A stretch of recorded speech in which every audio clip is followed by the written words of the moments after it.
एक होता है पैसा कमाना, जो हम सबको आता है कि जॉब करो, बिजनेस करो, वहां से पैसा कमा सकते हैं। एक है पैसे से पैसा कमाना।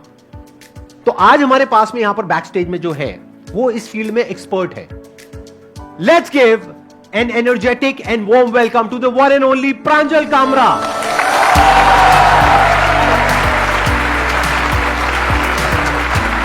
अरे अरे ये सब मत करो यार, ये सब मत करो, गले मिलो आप।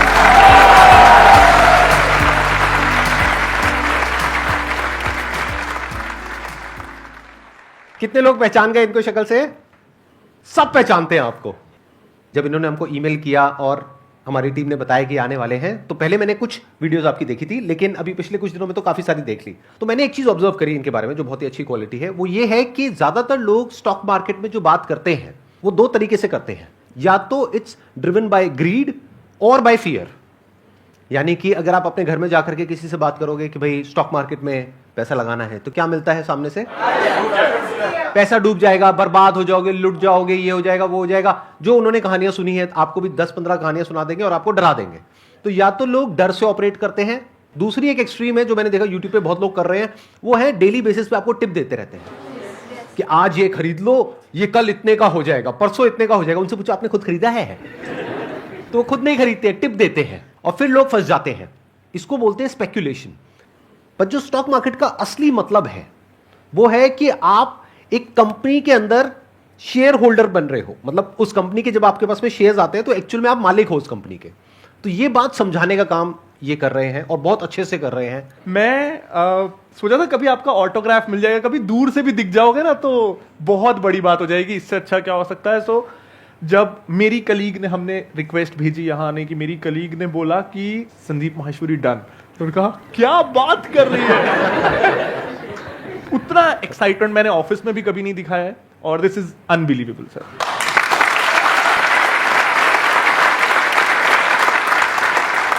आपने और जो वीडियोस आई है इस सीरीज की वो भी देखी होंगी आपने? जी अभी लेटेस्ट जैसे एमबीए चाय वाला की आई और अमन धतरवाल और हिमांशी देखी थी सर। लेकिन उसमें ये नहीं पता चलता है सर कि एकदम स्टेज पे ले आते हैं। राइट। आपको एक मजे की बात बताता हूं, ये सीधा अभी मेरे को डायरेक्टली यहां पर स्टेज पे मिल रहे हैं। हम पहले से इसलिए नहीं मिले ताकि स्पॉन्टेनिटी बनी रहे, क्योंकि अगर हम पहले से मिल लेते, आधी से ज्यादा बातें कर लेते, फिर यहां पे आकर के एक्टिंग करनी पड़ती। अच्छा, आपका इसके बारे में क्या ख्याल है? तो वो नकली हो जाता है। अभी जो कुछ होगा असली होगा। आप लोग मुझसे पहली बार मिल रहे हो यहां पर, पहले हम कभी नहीं मिले। कितने हैं जो पहली बार मेरा लाइव सेशन अटेंड कर रहे हैं? ऑलमोस्ट सब। और ये भी तो ये भी पहली बार मेरे से मिल रहे हैं। तो जो भी होने वाला है वो रियल होने वाला है और स्पॉन्टेनियस होने वाला है। जो भी आप खुल करके इनसे पूछ सकते हैं। बीच बीच में मैं अपने भी जो थोड़े से थॉट्स हैं, ओपिनियंस हैं, वो आप लोगों के साथ में शेयर करूंगा। मेरे को आप कह सकते हैं कि मैं एक्सपर्ट तो नहीं हूं इस फील्ड में, लेकिन मैं एक इन्वेस्टर हूं। मैं खुद एक्टिव इन्वेस्टर हूं, तो मैं अपने जो थॉट्स हैं वो आप लोगों के साथ में बीच बीच में शेयर करता रहूंगा। सर, स्टार्टिंग पॉइंट क्या हो इन्वेस्टिंग का? जैसे मैं 5 साल से अर्न कर रही हूँ, कभी भी मैं कहीं इन्वेस्ट करती हूँ, I ask for opinion of people, या फिर कुछ वेबसाइट्स हैं जाके रैंक्स देख रहे होते हो किस में क्या करना है, पर वो सेटिस्फेक्शन नहीं होती। बिकॉज लाइक मैं डेली ट्रैक नहीं करना चाहती और वहीं एक बार डाल के and I look after years. So starting point क्या हो मेरे जैसे इंसान के लिए, मतलब इन्वेस्टिंग का? सो मैम, स्टार्ट जब करते हैं तो मैंने जो देखा है लोगों में कि अगर कोई डॉक्टर है बाय प्रोफेशन तो वो ना फार्मा छोड़ के सब में इन्वेस्ट करेगा। कोई अगर आईटी इंजीनियर है तो वो आईटी कंपनी छोड़ के सब में इन्वेस्ट करेगा। इसके पीछे का रीजन क्या है कि हमको ना उस इंडस्ट्री का वर्स्ट पता होता है। हमको पता होता है बाहर से बड़ी अच्छी कंपनी लग रही है, अंदर से मेरे को पता है उसमें क्या होता है। जहां भी हम काम करते हैं हमको ये पता होता है। और ना उस चक्कर में एक बायसनेस आ जाता है, फेमिलियरिटी बायस, कि मैं इसको जानता हूं, मेरे को इसमें क्या गंदा है क्या अच्छा है पता है, तो मैं वहां इन्वेस्ट कर लेता हूं जहां का मेरे को कुछ नहीं पता है, वहां सब अच्छा अच्छा लग रहा है। लेकिन हम ये भूल जाते हैं जब हम जॉब पे नहीं आए थे तो हमको ये कंपनी में भी सब परफेक्ट लगता था, अंदर से पता चला कि गड़बड़ है। तो हम कई बार दूसरी इंडस्ट्रीज के प्रति जो हमारा नेग्लिजेंस है उससे मान लेते हैं कि वो इंडस्ट्रियों में, हमारी इंडस्ट्री से वो इंडस्ट्री अच्छी है। तो whenever you are starting, anyone who starting, stick to 2 industries, एक जो आपका प्रोफेशन है, दूसरा जो आप एज अ कंज्यूमर यूज करते हो। इन्वेस्टिंग को कई बार बहुत कॉम्प्लेक्स किया जाता है because that's how intermediaries earn, that's how everyone around you will earn. कि it's complex, so you need software, you need guides, you need courses, you need advisors, and the entire industry runs on it. But ultimately, it's being a partner in what you consume. तो if your M is कि मेरे को मेरी savings को FD से ज्यादा return दिलाना है, देन म्यूचुअल फंड्स बेटर है। एक सेफ सा मल्टी कैप, फ्लेक्सी कैप, या अगर बहुत सेफ जाना है तो एक इंडेक्स फंड ले सकते हैं। तो फ्लेक्सी कैप या इंडेक्स फंड, मैं आपकी जगह होता और अगर मेरे को सीखने में इंटरेस्ट नहीं है, क्योंकि ये है ना, वो जो घंटे आपने स्टॉक्स पिक करने में लगाए उससे आप अपनी फील्ड में कोई अगर स्किल एनहांसमेंट कोर्स कर लेते तो शायद आपका रिटर्न और ज्यादा हो जाता। बिल्कुल सही एडवाइस दी है, जबकि इस एडवाइस में इनका बेनिफिट नहीं है, शायद इनका नुकसान ही है, क्योंकि अगर आप स्टॉक मार्केट में एंटर करेंगे तो सीखने के लिए इनकी वीडियोस देखेंगे, इनसे समझेंगे, करेंगे, तो उसमें इनका बेनिफिट है। लेकिन फिर भी इन्होंने आपको बिल्कुल जेन्युइन सलाह दी है। अगर मैं आपकी जगह होऊंगा तो मैं क्या करूंगा, अगर आप 10,000 रुपये महीने का सेव कर रहे हैं तो मैं इंडेक्स फंड में इन्वेस्ट करूंगा। अब ये इंडेक्स फंड में क्या बेनिफिट होता है कि अगर नॉर्मल म्यूचुअल फंड में 2-3% कटता है तो इसमें ऑलमोस्ट 0% कटता है, और ये ऑटोमेटिक है, इसमें कोई अपना दिमाग नहीं लगा रहा है, कोई कुछ कर नहीं रहा है, सब कुछ अपने आप हो रहा है, प्लस आप करके भूल सकते हैं। एक ना सर जनरल प्रिंसिपल मैं फॉलो करता हूं कि स्टॉक्स में भी जो सबसे बोरिंग लग रहा है वो बेस्ट है, इन्वेस्टमेंट इंस्ट्रूमेंट्स में भी जो सबसे बोरिंग लग रहा है, इंडेक्स फंड से बोरिंग कुछ भी नहीं है। आपको जीरो थ्रिल मिलने वाला है, वो एफडी जैसा है, रोज देखा सेंसेक्स इतना है उतना आपका इंडेक्स होगा, और 100% आपने अपनी गारंटी ले ली कि आप मार्केट को आउट परफॉर्म नहीं करोगे। ये इतना बोरिंग है। हम स्टॉक मार्केट में आते ही मार्केट को लोगों को आउट परफॉर्म करते हैं। यहां आपने कॉन्ट्रैक्ट साइन कर लिया कि जो मार्केट का एवरेज रिटर्न है वो मेरा रिटर्न है, तो इट्स वेरी बोरिंग। लेकिन हमेशा ये ध्यान रखिएगा, फाइनेंशियल इंस्ट्रूमेंट्स में most boring is the best. Insurance, कितना भी आपको बोला जाए कि मनी बैक, प्रीमियम बैक, ये बैक, सिंपल टर्म प्लान जिसमें हर साल आपको 10,000 रुपए देने हैं, आपको 1 करोड़ का insurance, it's the best insurance. तो फाइनेंस का ये थंब रूल है, जो भी प्रोडक्ट आपको बेचा जा रहा है वो मत लीजिए, और जो सबसे बोरिंग लग रहा है वो ले लीजिए। Excellent point, let's give big hand for him. ये इन्होंने बहुत बड़ी बात बोली है, अगर आपने ध्यान से सुनी है, समझी है। आप में से कितने लोग एक्टिवली म्यूचुअल फंड्स में और इधर उधर इन्वेस्ट करते हैं? बहुत कम। बाकी जो नहीं करते हैं वो एक बार हाथ ऊपर करिए। तो आप अपना पैसा कहां रखते हैं? सेविंग्स अकाउंट में? ये महाबेवकूफी है। ऐसा है भाइयों और बहनों, अपना पैसा कभी भी सेविंग्स अकाउंट में नहीं रखते हैं। उसका लॉजिक क्या है वो ये बताएंगे कि वहां पे जो 2-3% मिलता है उसकी वजह से क्या हो रहा है, कि आप अपना पैसा बढ़ा रहे हो या घटा रहे हो। 6-8 महीने का पैसा, जो अगर आपका भगवान ना करे जॉब जाए या कुछ भी हो, तो 6-8 महीने के आपके खर्चों का पैसा, अगर आपके घर चलाने का खर्च 30,000 है तो 1.5 लाख रुपए, 2 लाख रुपए आपके पास होना चाहिए लिक्विडिटी में। हालांकि वो भी आप लिक्विड फंड में रख सकते हो, ऐसी एफडी में रख सकते हो जो फ्लेक्सिबल हो। तो पहला, जो सेविंग्स वाले भी हैं उनका अपन पहला स्टेप करते हैं कि आई एम श्योर आपने अभी तक कोविड में इतने वीडियोस सबने बना लिए, उसके बाद भी अगर आप म्यूचुअल फंड में शिफ्ट नहीं हुए तो कुछ मेंटल ब्लॉक है, इसमें कुछ भी सही गलत नहीं है। तो अपन सबसे सिंपल स्टेप पहले करते हैं कि सेविंग्स अकाउंट में ना सबसे पहले तो अपने बैंक वाले को बोलो, फॉर्म एक भरो कि मेरे को पता है ऑटो स्वीप नाम की चीज होती है, उसको चालू करके दो। तो ऑटो स्वीप से ये होता है कि आपको सेविंग्स अकाउंट में एफडी वाला रिटर्न मिलता है, तो आपका रिटर्न डबल हो जाता है, 5% हो जाएगा। और सेविंग्स अकाउंट की फ्लेक्सिबिलिटी होती है, तो आप वैसे ही डेबिट कार्ड से स्वाइप कर सकते हो, एटीएम से निकाल सकते हो, जितने दिन वो पैसा रहा अकाउंट में उतने दिन उसमें एफडी का इंटरेस्ट मिलेगा। तो सेविंग्स अकाउंट में भी, इनफैक्ट करंट अकाउंट, हम सब मान के बैठते हैं कि 0% मिलेगा। कितने लोगों का करंट अकाउंट है यहाँ? बिजनेस वाले सबको 0% मिल रहा है। तो करंट अकाउंट में भी 5% इंटरेस्ट मिलता है। सिर्फ अपने बैंक वाले को बोलना है कि ऑटो स्वीप होता है, मुझे पता चल चुका है, मैं संदीप सर के शो में आ गया था। तो प्रांजल जी ने सारा जो आपका सीक्रेट है वो खोल दिया है। इनफैक्ट सर, जब मैं, आपने ये बोला, तो जब मैं बुक के लिए रिसर्च कर रहा था तो मुझे भी ये पता नहीं था, और मुझे पता चला कि हमारी जब रिटायरमेंट के समय जो टोटल नेटवर्थ होती है उसका 40% इस बात पे डिपेंड करता है कि हमने हमारे बचाए हुए पैसे का क्या किया। तो इमेजिन करिए 60%, अगर मेरी रिटायरमेंट में मेरे पास 1 करोड़ रुपए हैं, उसमें से 60 लाख के लिए मैंने 35 साल दिन में 10 घंटे नौकरी की और वो 60 लाख रुपीज हुए। उसको मैं 40 लाख रुपए और बढ़ा सकता था महीने में 1 घंटा, आधा घंटा देके कि मैं इन्वेस्ट कहां कर रहा हूं। तो 60 लाख के लिए जिंदगी भर खून पसीना, और अगले 40 लाख के लिए वर्चुअली नथिंग। तो इन्वेस्टिंग इसलिए जरूरी है, पैसा सेविंग्स अकाउंट से बाहर निकालना इसलिए जरूरी है। सेविंग्स अकाउंट में रफली आपका पैसा 3% से हर साल कम हो रहा है, क्योंकि इन्फ्लेशन 5-6% के आसपास होती है। महंगाई बढ़ रही है, ये हम सबको पता है, सब्जियों के, पेट्रोल के, हर चीज का भाव बढ़ रहा है। तो अगर आपका पैसा उसके साथ ग्रो नहीं करेगा तो मतलब आप पहले से गरीब हो रहे हो। आज जो चीज 100 में मिल रही है, आप चाहो ना चाहो अगले साल वो 105 में मिलेगी, और वो तो मिलेगी ही। महंगाई ने अपनी एफडी करा रखी है, आप अपनी एफडी करा के 100 को अपने 100 को 105 करोगे कि नहीं, ये आपकी चॉइस है। तो महंगाई की एफडी से मुकाबला करने के लिए हमको कम से कम वर्स्ट केस एफडी तो करनी है, तब हम बराबर है, तब हम हर साल महंगाई के बराबर है, तभी भी हम ग्रो तो नहीं कर रहे, हमारा पैसा काम नहीं कर रहा, लेकिन हम कम से कम और गरीब नहीं हो रहे। सो अब क्लियर है कि क्यों सेविंग्स अकाउंट सफिशिएंट नहीं है। सेविंग्स अकाउंट आपको हर साल 2.5-3% पहले से गरीब कर रहा है।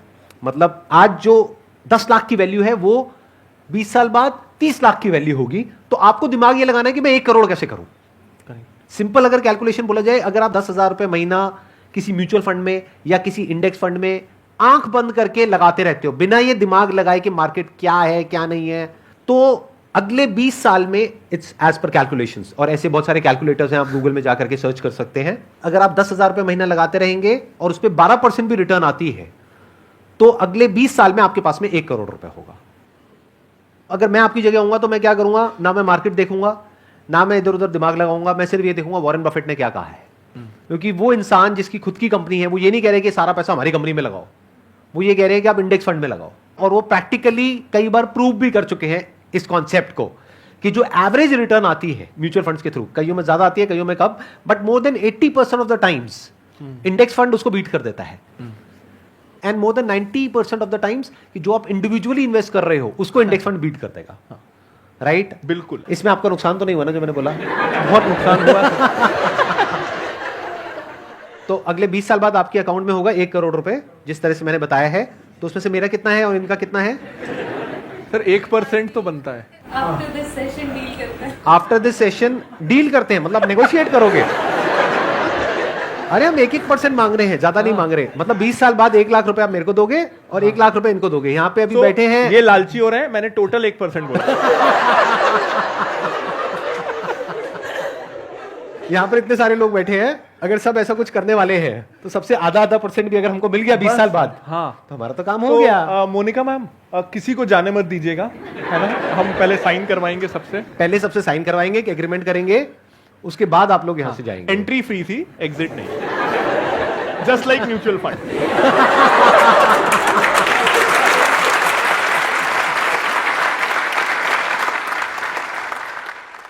Sir, actually, I'm software engineer and I'm dealing with options on working on a daily basis on intraday.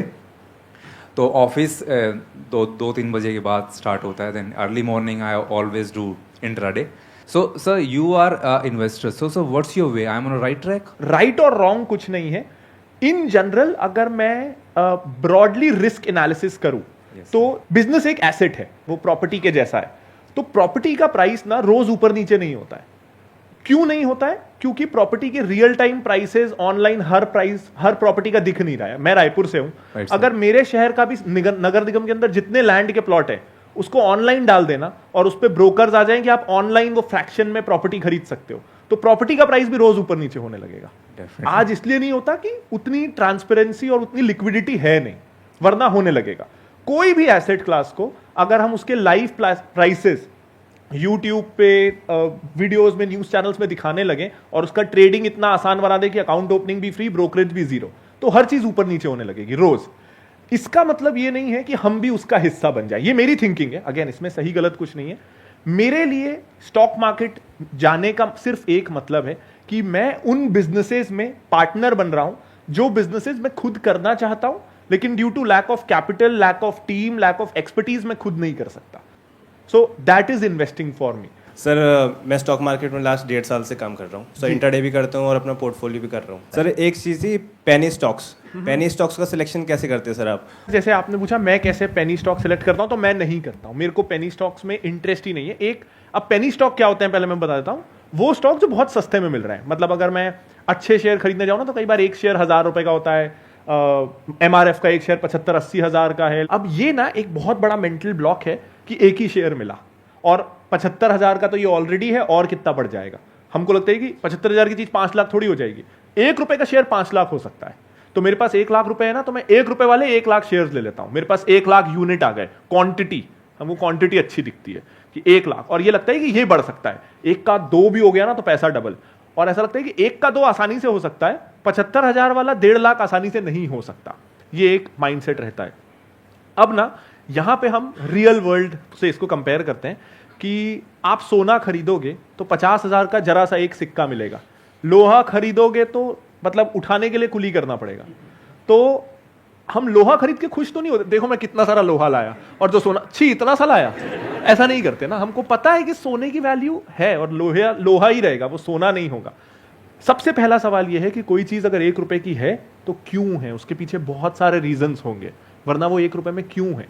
अच्छा, मैं थोड़ा सा यहाँ पे ऐड कर हाँ, सकता सर, हूँ हाँ, पेनी सर, स्टॉक से रिलेटेड। हजारों में से कोई एक कंपनी होती है जो 1 रुपए से बढ़ करके 100 रुपए हो गई या 1000 रुपए हो गई, और हमारा दिमाग यही चलता है कि मेरा भी हो सकता है। सेम जैसे लॉटरी के केस में होता है, सेम जैसे गैम्बलिंग में होता है कि वो गैम्बलिंग में अमीर हो गया। मेरी एक बात ध्यान से सुनना, और अगर हो सके तो इसको याद रखना, ये थोड़ी सी अलग है उससे जिस तरह से हम लोगों का माइंड ऑपरेट करता है।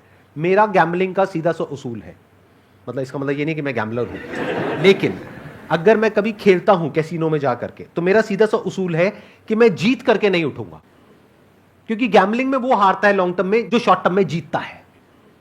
गोवा में एक कैसीनो में हम गए और वहां पर 1000-2000 रुपए से शुरू किया, 75,000 रुपए आ गए। उसके बाद मेरे पास में 2 ऑप्शन थे। सारे जो प्रोफेशनल गैम्बलर्स होते हैं ना वहां पे, जुआरी, वो आ गए मेरे पास में, यहाँ पे कान के पास, इतना पास आ जाते, गंदा लगता है कई बार पीछे से। आप कभी गए हो कैसीनो में? आपने देखा होगा क्या माहौल होता है, बदबू आ रही है दारू की, इसकी उसकी, और आ करके उठ जाओ निकल जाओ, बहुत है 75,000 रुपये कम नहीं होते हैं, आपका खर्चा निकल जाएगा होटल का, निकल जाओ। उधर से कोई आ रहा है, कोई कुछ राय दे रहा है, कोई कुछ राय दे रहा है। मैंने कहा भाई मेरा उसूल है, मैं गैम्बलिंग का पैसा 1 रुपए भी रख ही नहीं सकता हूं, क्योंकि गैम्बलिंग क्या है, गेम है। जैसे कोई गेम खेलने जाते हो, जैसे किसी अम्यूजमेंट पार्क में गए तो वहां जाकर के ये पूछते हो कि भैया मेरे को कितने पैसे मिलेंगे, पैसे देते हो ना। तो ऐसे ही गैम्बलिंग को देखो, ये बातें मुश्किल से समझ आएंगी, बट अगर आ गई तो लाइफ में बहुत आगे जाओगे। गैम्बलिंग में वो नहीं हारता है जो हारता है, वो हारता है जो शॉर्ट टर्म में जीतता है, क्योंकि फिर वो कुछ बहुत बड़ा हारता है लॉन्ग टर्म में। ये जो 100 गुना है, 200 गुना है, 500 गुना है, इस सारे फंडों से बाहर आ जाओ। इस चक्कर में जो है वो भी जाएगा हाथ से। रियलिस्टिक हो जाओ। रियलिस्टिक क्या है? वॉरेन बफेट ने 20% की रिटर्न जनरेट करी year on year since last 70 years, And he is the best. He is the best. And he is the best. और 20% बहुत होती है जब वो मल्टीप्लाई होता है ना।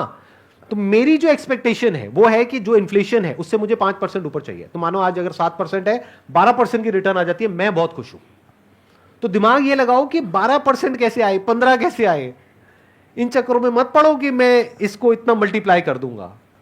उसमें पड़ गए तो फंस जाओगे। हाँ, छोटा मोटा अमाउंट जो है आपकी सेविंग का वो आप लगा रहे हो, उसमें कोई दिक्कत नहीं है। बिल्कुल ऐसा है, आपने लाख रुपए महीने का कमाया, उसमें से 2,000 रुपए की लॉटरी की टिकट खरीद ली, दैट इज ओके। लग गई तो लग गई, नहीं लगी तो नहीं लगी। इस माइंडसेट से कर रहे हो तो ठीक है, बट अगर अपने आप को ये समझ करके कर रहे हो कि किसी और ने नहीं देखा इस स्टॉक को, मैंने डिस्कवर किया है और अब मैंने इस पे पैसा लगाया, अब देखो क्या होगा, आज ये 1 रुपए का है, कल 100 रुपए का होगा। अरे भाई 1 रुपए का 10 पैसे का भी हो सकता है। और स्टॉक मार्केट में सबसे जो मुश्किल काम है ना, बताना मैं ठीक कह रहा हूं या गलत कह रहा हूं, वो ये नहीं है कुछ करना, वो है कुछ ना करना। ये जो खुरक होती है ना हमारे अंदर, खुरक वर्ड पता है, बहुत ही प्यारा वर्ड है। एक तरह की खुजली होती है यहां पर, तो अंदर खुजली होती है, स्टॉक नीचे जा रहा है, ऊपर जा रहा है, ये हो रहा है, वो हो रहा है। तो इसको इग्नोर करके टिके रहना अपनी लॉन्ग टर्म विजन के ऊपर, लॉन्ग टर्म स्ट्रैटेजी के ऊपर, ये सबसे मुश्किल काम है। यानी स्टॉक मार्केट में अगर आप कुछ नहीं करते हो ना, जो मैंने आपको बोला है, बस उतना करते हो, यानी इंडेक्स फंड में हर महीने 10,000 रुपए लगाया और शांति से बैठ गए, 20 साल बाद आपके अकाउंट में 1 करोड़ रुपए होगा। गारंटी नहीं है मेरी, लेकिन पॉसिबिलिटी बहुत ज्यादा है। और ये है अगर 12% की रिटर्न आई, अगर ज्यादा आ गई 15%, 20% एवरेज आउट करने के बाद में, तो उससे ज्यादा भी हो सकता है, 1.5 करोड़ भी हो सकता है, 2 भी हो सकता है, but there is a strong possibility, I think around 99% possibility कि अगर दुनिया ही खत्म ना हो जाए, कोई धूमकेतु आकर के टकरा जाए या कोई बहुत बड़ी वॉर हो जाए, कुछ हो जाए, तो तब पैसा बढ़ा के भी क्या करोगे? तब पैसे का क्या करोगे?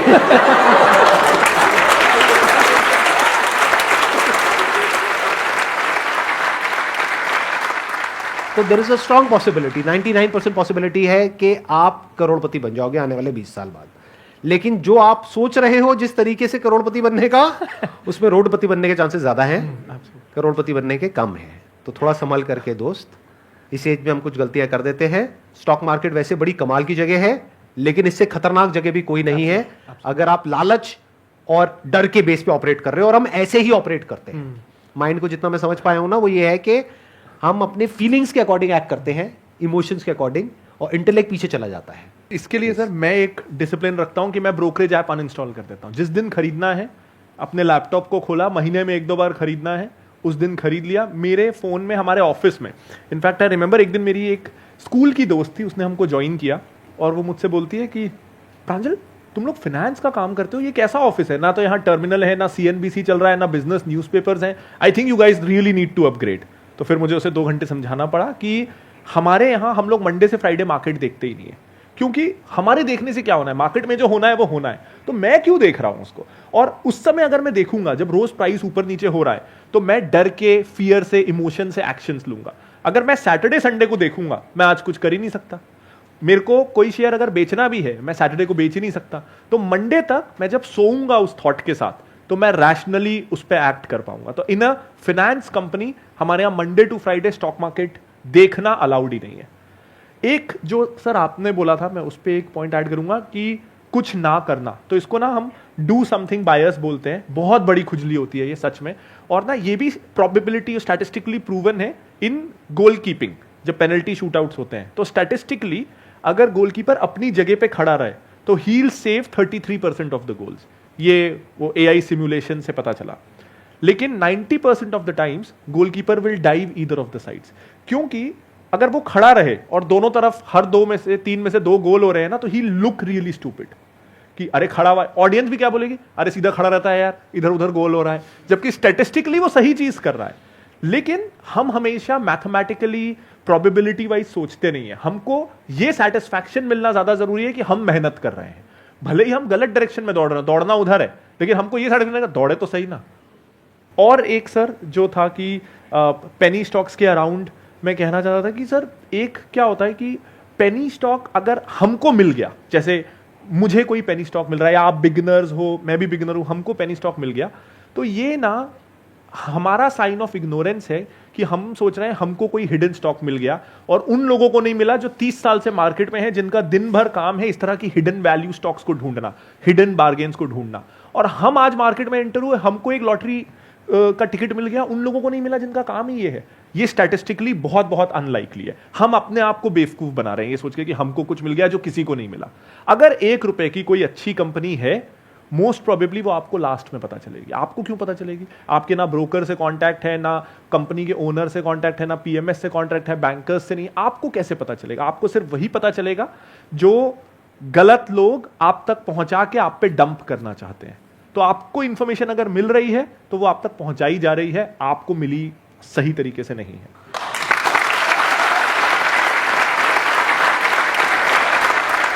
एक और बात यहां पर मैं बोलूंगा, इनसे बात करते करते एकदम एक थॉट आ रहा है कि स्टॉक मार्केट में अगर डरना है ना, तो कम रिटर्न से मत डरो, ज्यादा रिटर्न से डरो।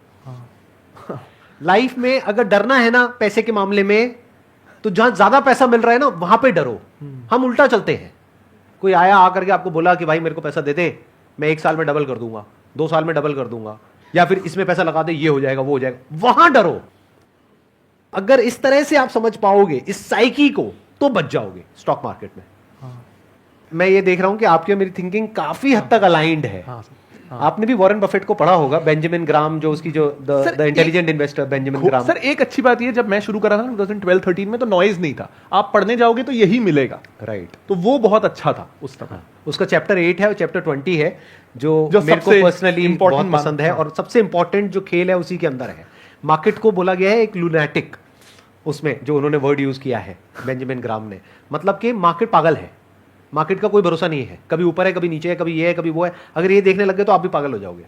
तो इसका तरीका क्या है? चुपचाप अपना SIP करते रहो और देखो ही मत कि क्या हो रहा है क्या नहीं हो रहा है। जो अपना काम है उस पर ध्यान दो। आप जॉब कर रहे हो तो अपनी जॉब में दिमाग लगाओ कि अपनी स्किल्स को अपग्रेड कैसे करो। आज अगर जॉब से 1 लाख रुपए कमा रहे हो तो दिमाग ये लगाओ कि 1 लाख को 2 लाख कैसे करो। और उधर जो काम होना है उसको अपने आप होने दो, वो अपने आप ही आपका करोड़ों बनता चला जाएगा, अगर कुछ नहीं करे तो। इनफैक्ट आपको एक मजेदार बात बताता हूं, आप ही आपके सबसे बड़े दुश्मन हो स्टॉक मार्केट में। अगर आप खुद को बीच में से हटा पाओ ना, तो बहुत कमाल पैसा कमाओगे। पैसे को पैसा बनाने दो, मतलब स्टॉक मार्केट को जिस तरह से मैं देखता हूं, आप बताना कि आप भी इसी तरह से देखते हैं या कुछ अलग हमारा थॉट प्रोसेस है। मैं ऐसे देखता हूं कि स्टॉक मार्केट मतलब क्या है, बिजनेस में हम पैसा डाल रहे हैं। Absolutely. मानो मैंने सेंसेक्स का ETF लिया या निफ्टी का ETF लिया, तो मैं ऐसे देखता हूं कि मैं बिजनेस में पैसा डाल रहा हूं और बिजनेस पे ही सब कुछ टिका है। आपकी जॉब बिजनेस पे टिकी है। गवर्नमेंट को जो टैक्सेस मिलते हैं, GST हो गया, इनकम टैक्स हो गया, वो सब कहां से मिल रहा है? जब बिजनेस आगे बढ़ेगा। तो बिजनेस को तो ग्रो करना ही पड़ेगा, मतलब कोई ऑप्शन ही नहीं है। तो गोइंग फॉरवर्ड अगर आप 10, 20 साल, 30 साल की विजन रखते हो तो ये मार्केट आपके लिए बहुत बढ़िया है। एंड दैट वे हम गोल्डन जनरेशन है। मतलब 50s 60s जो यूएस में हुआ, 70s 80s जो जापान में हुआ, India is ready in the cusp of growth. अब इंडिया की फिनोमिनल ग्रोथ के लिए हम रेडी हैं। कोई भी देश ना ग्रोथ तब करता है जब बेस लेवल इंफ्रा रेडी हो, ताकि सारी दुनिया आके उस पर इन्वेस्ट कर सके। आज जोमैटो हो, ओला हो, उबर हो, वो सिर्फ क्यों इसलिए वर्क कर पा रहे हैं कि हमारे पास इंटरनेट का बेस इंफ्रास्ट्रक्चर रेडी है, हर किसी के हाथ में 4G है। जब तक ये बेस इंफ्रास्ट्रक्चर ना हो, इस साल 100 यूनिकॉर्न नहीं हो पाते, उसमें से 80 I am sure internet companies होंगी।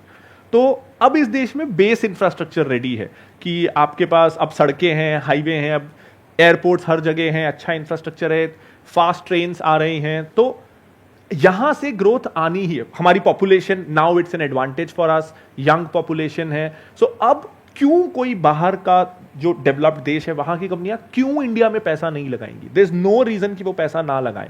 Everything that they want, that they needed, that they were waiting for कि इंडिया में ये हो जाए तो हम पैसा लगाएं, अब वो चीजें अवेलेबल हैं। सो दैट वे हमारी जनरेशन बहुत सही है and we shouldn't miss out on ये वाली ग्रोथ, चाहे म्यूचुअल फंड चाहे stocks, but we shouldn't miss out on this growth. और प्लस एक और बात मैं यहाँ पे ऐड करना चाहूंगा कि आज हमारे पास में डेटा भी है। पहले हमारे पास में इतना डेटा नहीं था। 2002 में सेंसेक्स का जो लेवल था दैट वाज अराउंड 3000, अभी गया था 60,000 पे। कितना हो गया? 20 गुना हो गया। कितने साल में? 20 साल में। तो हिस्टोरिकली अगर आप देखोगे तो स्टॉक मार्केट हमेशा आउट परफॉर्म करता है किसी भी एसेट क्लास को बाय अ गुड मार्जिन। तो इट मेक्स कंप्लीट सेंस कि आप इसमें पैसा लगाओ। और वो कैसे लगाना है? म्यूचुअल फंड के थ्रू लगाना है, स्टॉक में डायरेक्टली लगाना है, इंडेक्स फंड के थ्रू लगाना है, कैसे करना है वो आपके ऊपर है। That's your call.